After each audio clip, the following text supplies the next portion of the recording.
Opo, Senator Amy, may I be allowed to read the statement? Yes, please.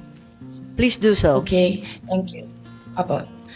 Mga kababayan, on March 11, 2025, former President Rodrigo Roa Duterte was forcibly taken by the Philippine National Police upon his arrival at the Ninoy Aquino International Airport. He was brought to Villamor Air Base, a military air base, detained for nearly 12 hours, and then flown out of the country on a private jet to The Hague, all allegedly because of a warrant issued by the International Criminal Court. This was patently an illegal arrest. This constitutes extraordinary rendition. A Filipino citizen, a former president, was taken into custody without a valid warrant issued by a Philippine court, without due process, and without any legal basis under our laws.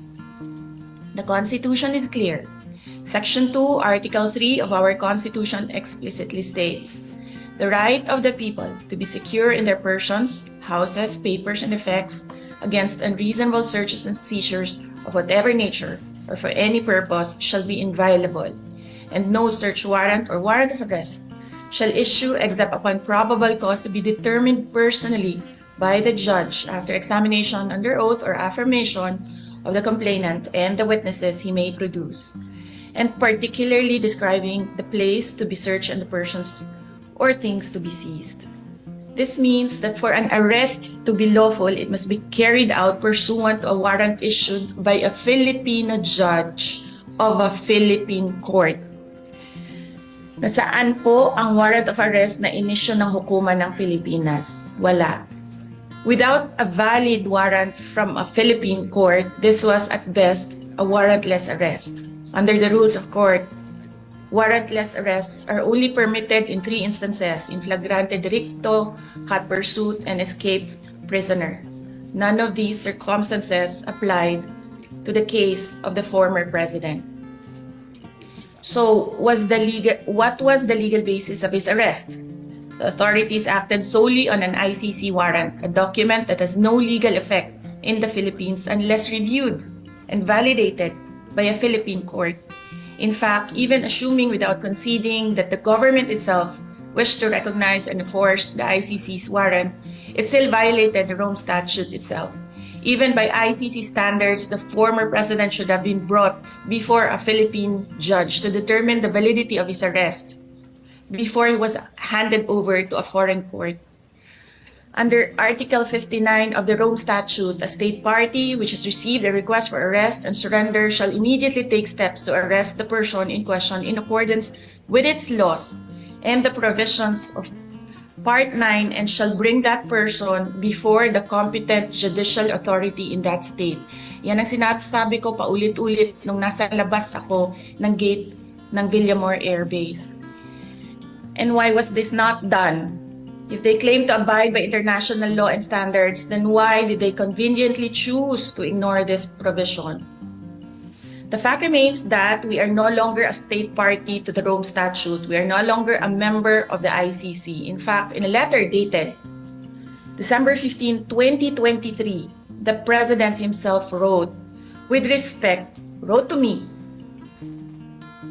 "With respect to your concerns, legal or otherwise, on the investigation to be conducted by the International Criminal Court into the previous administration's war on drugs, I remain steadfast in my resolve that the jurisdiction of the ICC over the Republic of the Philippines after the effectivity of its withdrawal therefrom is very much in question. To this end, this government will not assist the ICC in any way, shape, or form." So if the government itself has declared non-cooperation with the ICC, why did the PNP violate this very policy and enforce a foreign warrant? Even granting for the sake of argument that we have some duty to cooperate with either the ICC or Interpol, does that duty override the fundamental rights of every Filipino enshrined in our Constitution? What happened on March 11, 2025 is not just about one man. It is about all of us. It is about the country. If a former president can be taken without due process, what stops them from doing the same to any other Filipino?